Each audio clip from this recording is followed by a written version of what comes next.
In this video, we want to conduct the policy year trend analysis with the outliers removed. And so right off the bat, so make sure everything is saved, I'm going to copy and paste the work we did in the last video. Come down here, and this is going to be policy year trend, no outliers. Oh, I should turn that down, shouldn't I?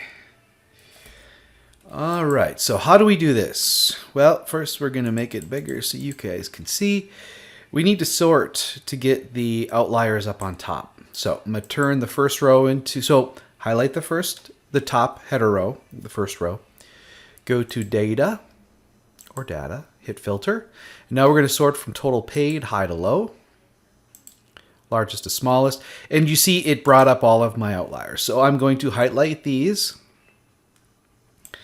Control X to cut. I'm going to go down below. Still have my header there. Hey, cool. Very cool. Paste. Okay. So now my outliers are down below. And what I can do now is I can check to see if these are different. And they are. You see it dropped down to 410 from the 1.3 million it was at. Yeah. Down here, we can check our numbers here too. So, let's see. The total 410. The total is 410. The average should be 2173. The average is 2173. Yeah, and we have 189. So, yes, it looks to be good. However, now our range has changed. Let's go up there and write the first one down. It is row 18. Row 18. Ooh, we have to resort it though, don't we? So, how do I want to do this? Do I want to delete these? I can always reinsert those. I'm going to delete it. Delete. Now we go. Now what I need to do is I need to resort by the lost date. Oldest to newest. Okay, that's what I wanted. Okay. Now I want to go down here. Why is that there? Yeah, you get out of the way. Okay. 189. I got all this stuff here. Okay. And now it goes from 2 until... Is it 190? It is. Okay, interesting. 190. So it self-corrected. Isn't that nice? But we have to update all these now. But what we can do is we can go in and just enter. So I'll click on here and you see it goes from 2 to 14. Now I want it to go from 2 to 26. And then I want it to go from 27 to 60. W27 to W60. Isn't this a little bit easier, you think? This one is 61 to 82. 61 to 82. We have to rebuild the graphs here in a moment, and we will. So this next one is 83 to 130. 83 to 130. Oh. Right, and this one is 131 to 179. 131 to 179. Oh, and the last one is 80 to 90. I didn't even have to change that one. Number of open claims. So I got to go through and do the same thing. S14 has to be changed to 26. This has to be 27 to 60. I hope you're finding this a little bit easier. You know, we're kind of redoing here. Next one is 61 to 82.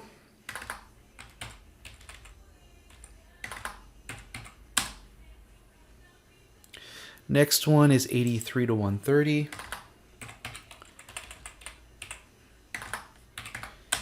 The next one is 131 to 79. It was already there, and then the last one is still all set. Okay. So we did the number of $0 claims, the number of open claims. Got to do the reopened. 2 to 26. 27 to 60.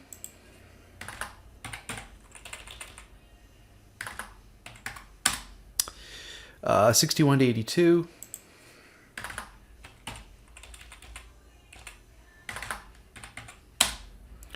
Next one is 83 to 130.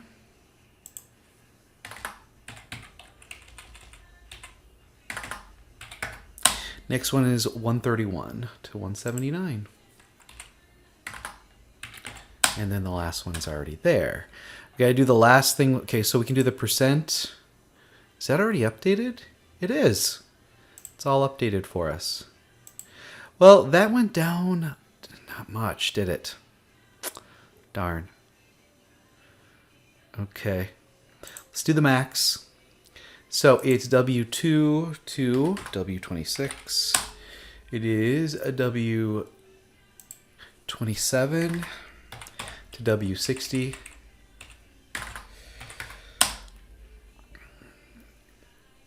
All right, W61 to W82. W83 to 130.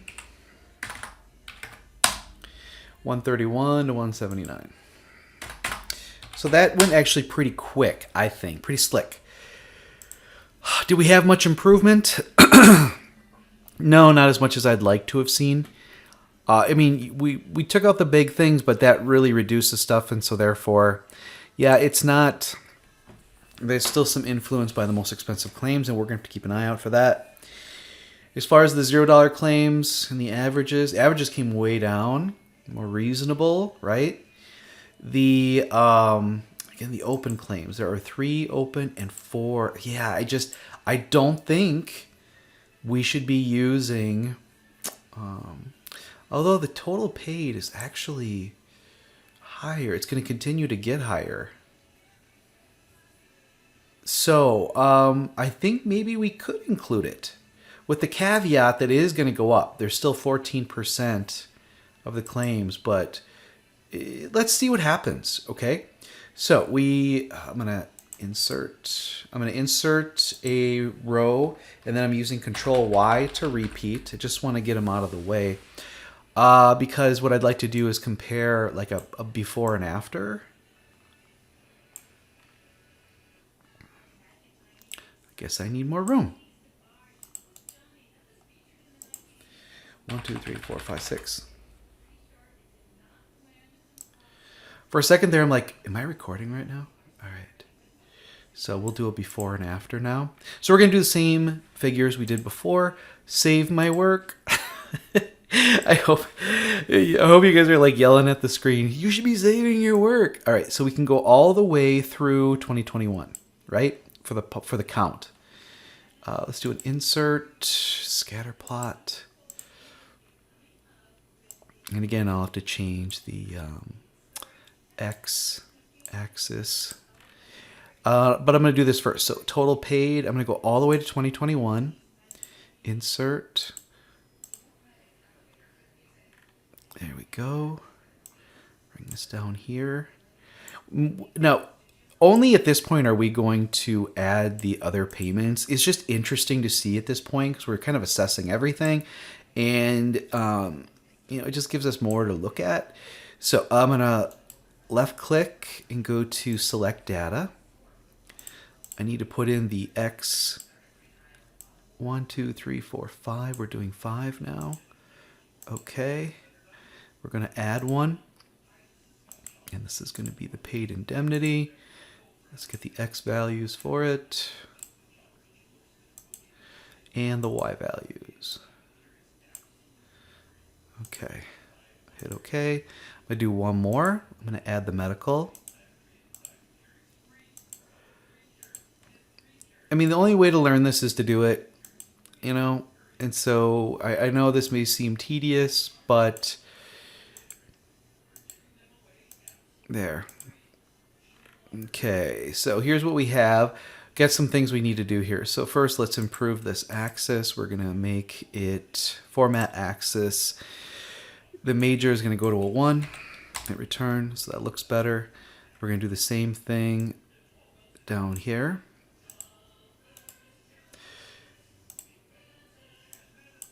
Can you guys hear the radio in the background? I forgot to shut my office door. I'm just going to let it run, see what happens. I'll see if you can even hear it. Maybe you can't. Maybe it's too much in the background. Okay, I'm going to add the trend lines for all of these. Because we're 2021, we only have to go ahead 2 years, and then we're going to display those. Do the same thing with this one.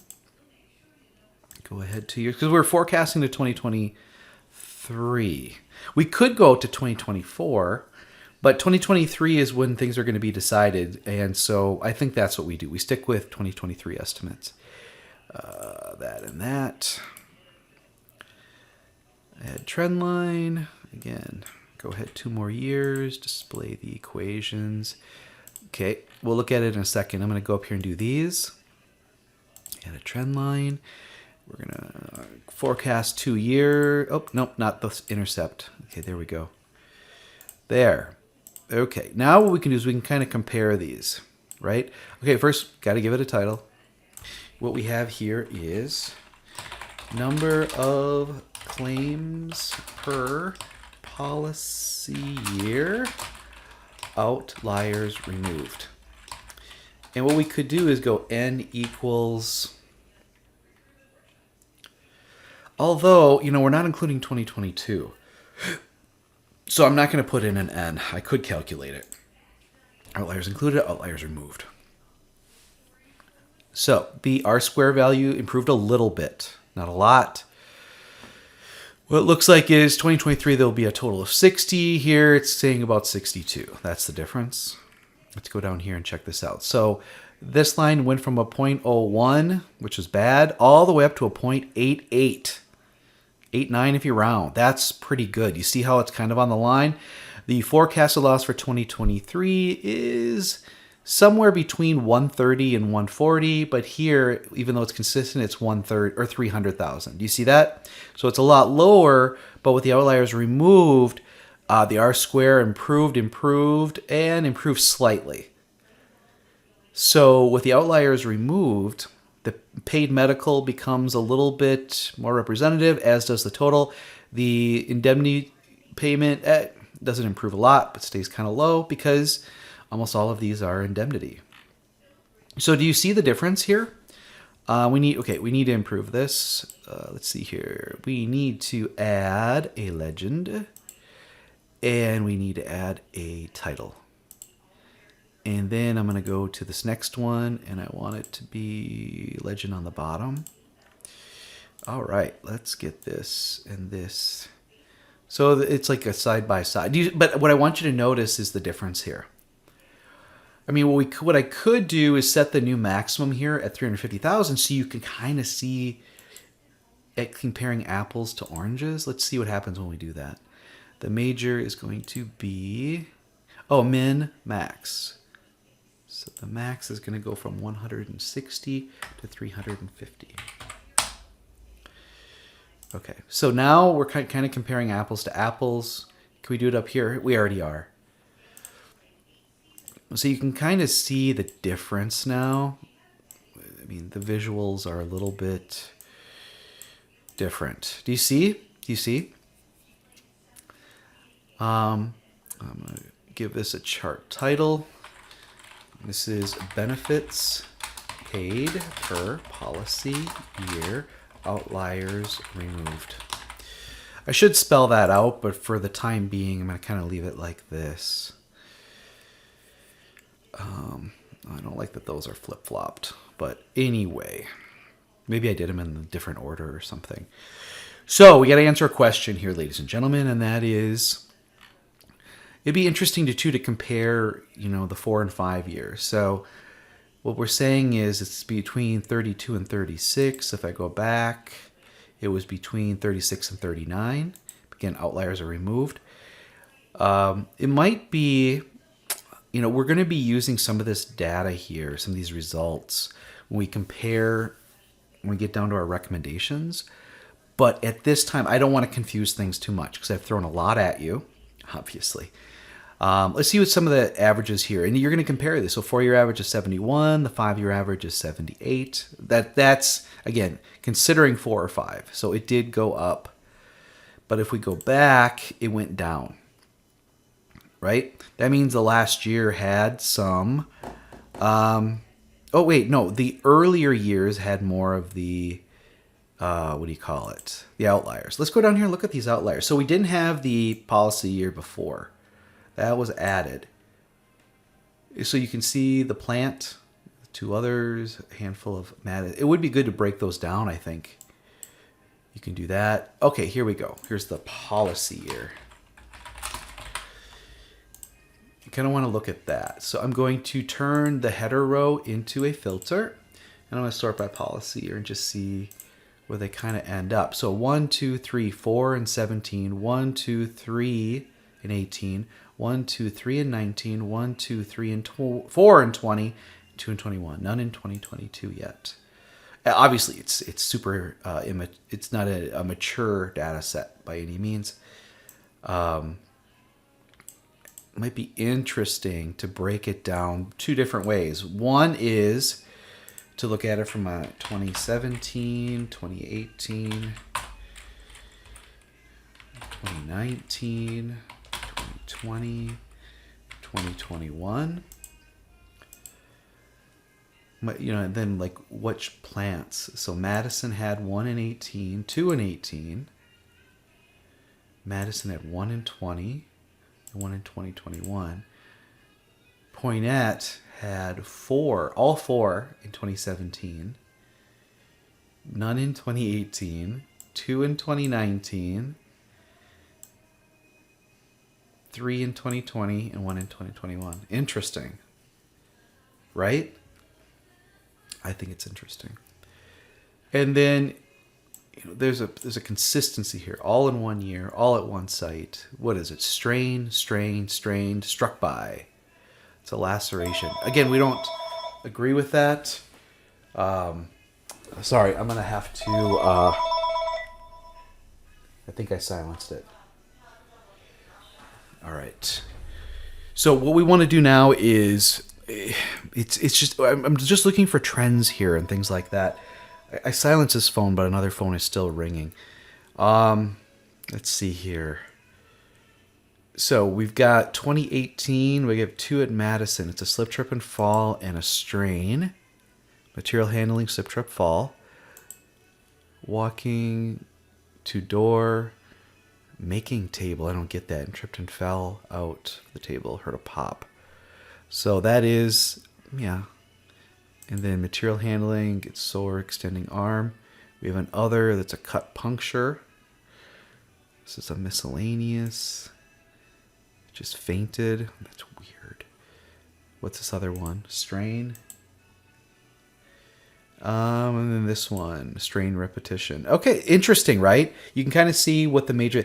It tends to be overexertion. It doesn't have to be like heavy force, but repetition or just awkward posture seems to be kind of jumping out at me, though there's a few that I don't agree with, yeah.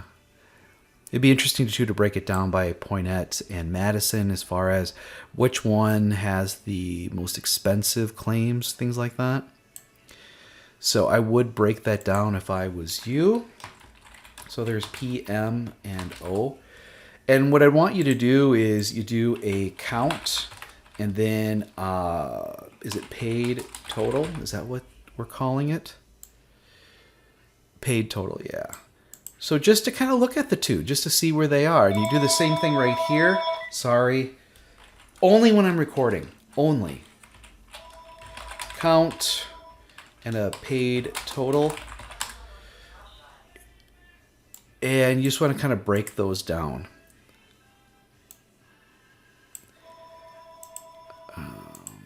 I don't know how to pause this, otherwise I would.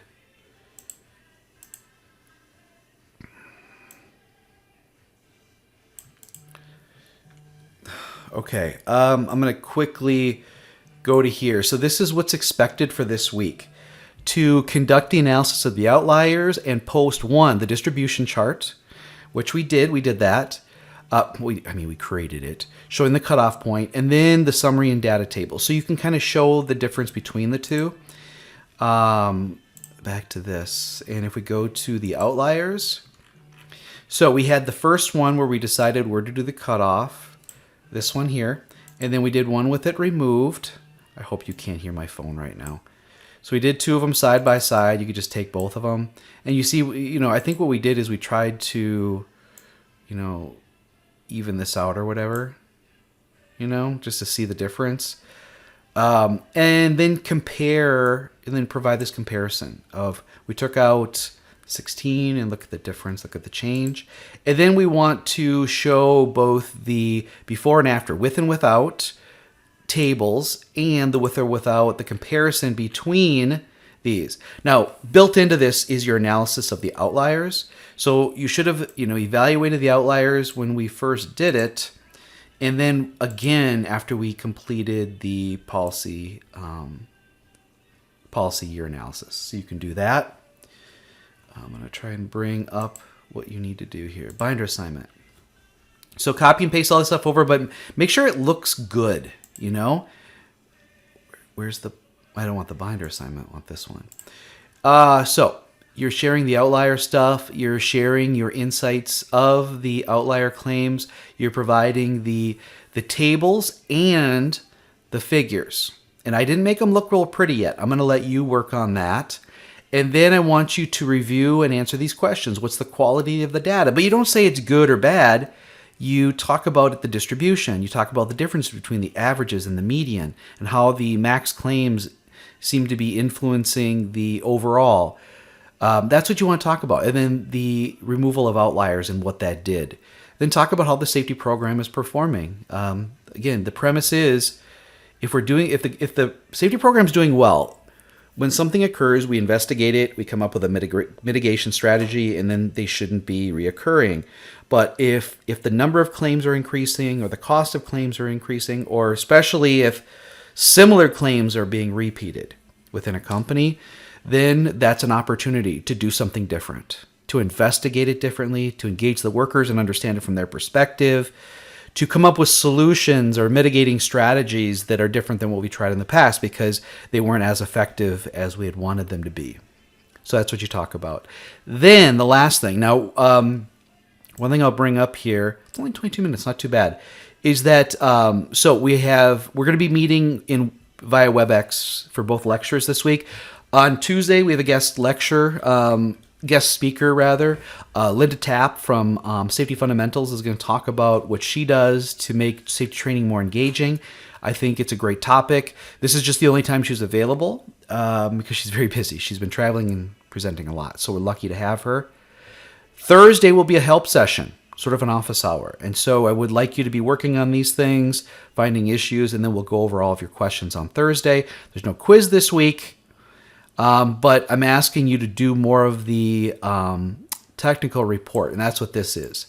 So you should be able to write, the first several pages of the introduction, including some of the background now, because you want to explain what is workers' compensation, what makes something a claim, what sort of claims are available, and you want to break that down by, medical and indemnity. You'd want to talk about the different classifications of disability. Jim Jones had talked about that. You'd want to do some work by looking things up at the Department of Workforce Development and looking some things up with the Wisconsin Compensation Rating Bureau and sharing that, providing background. What is work comp? How does it come to generating claims, and how do we get people back to work? Some of those principles. You should also be able to write all the objectives for the study because they were stated in the assignment. Go back to the assignment, lay it all out. Next is you should be able to write at least the first few steps of methods. How did you calculate, talk about determination of the descriptive statistics, and then the distribution by amount paid, number of claims by amount paid. The evaluation for outliers, and up to and including trending over policy year. You could write that up, just a paragraph for each, kind of describing how it was conducted. Then you can start working on the results section, and you can break it down by subheadings. Assessing the quality of the data, the performance of the safety program. Next will be prioritizing where and what to focus on. So put in a lot of work here. I think it's important. I usually let this stuff go. I'm requiring it now because I think it'll benefit you. I can provide you more direct feedback on a regular basis to make the last step of this project much easier because you've been thinking about it from more of a broad perspective than, taking it one little piece at a time and at the end trying to figure it out. That's the comments I had received from students last semester, and so hopefully that helps. So make sure you save your work. I didn't do that. I would still do these. I have to, obviously, people have been calling me, so I need to get back to that. So I'm going to end the presentation here. Let me know if you have any questions. It would be good if you came on Thursday because what I could do is actually perform what I had wanted to before we got interrupted. So hopefully I'll see you both on Tuesday and Thursday on the WebEx.